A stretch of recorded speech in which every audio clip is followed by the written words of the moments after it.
Hello guys, dito kami ngayon sa Paduni. Ayan, mga kasama ko. Ayan sila. Ayun yung anak ko, oh, nakahiga. Sarap to ng higa. Ayun yung mga bata, oh. Enjoy sila. Napakaganda talaga ng kalikasan.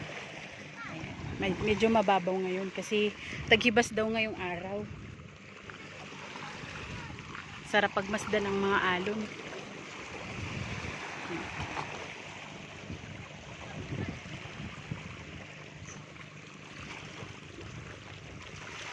Medyo mainit na. Pero ang ganda ng panahon. Tama-tama ang aming pagsuswimming. Maganda yung panahon.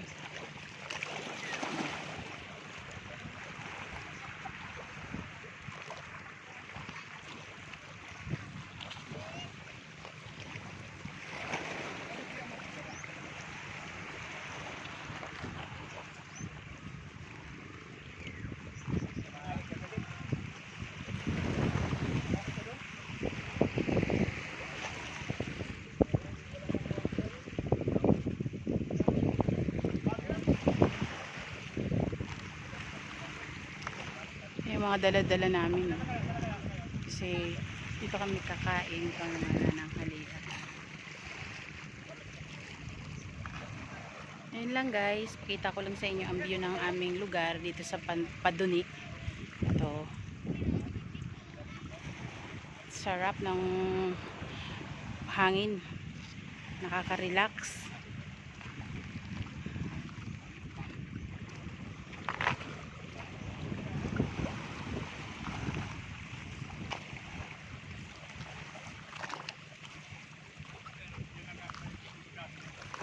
Ayun yung tiya ko, tsaka yung my loves ko, nanguha sila ng ano, sahang ba yun? Yung medyo malaking shell, yun, nanguha sila noon. Marami kasing ano dito, oh, mga shell, kaso mga nakadikit sa bato. Ito, ano ba to? Tutukin siya nga, oh, tutukin to, oh. Kaso nakadikit sa bato, hindi siya matanggal. Tutukin yata to. Ayan, oh. Ano ba to? Talaba. Ayan, mga nakadikit, oh. Kaso kailangan siyang ano, martilyuhin. Yun lang guys. Thank you for watching po. Subscribe nyo naman po ako. God bless po.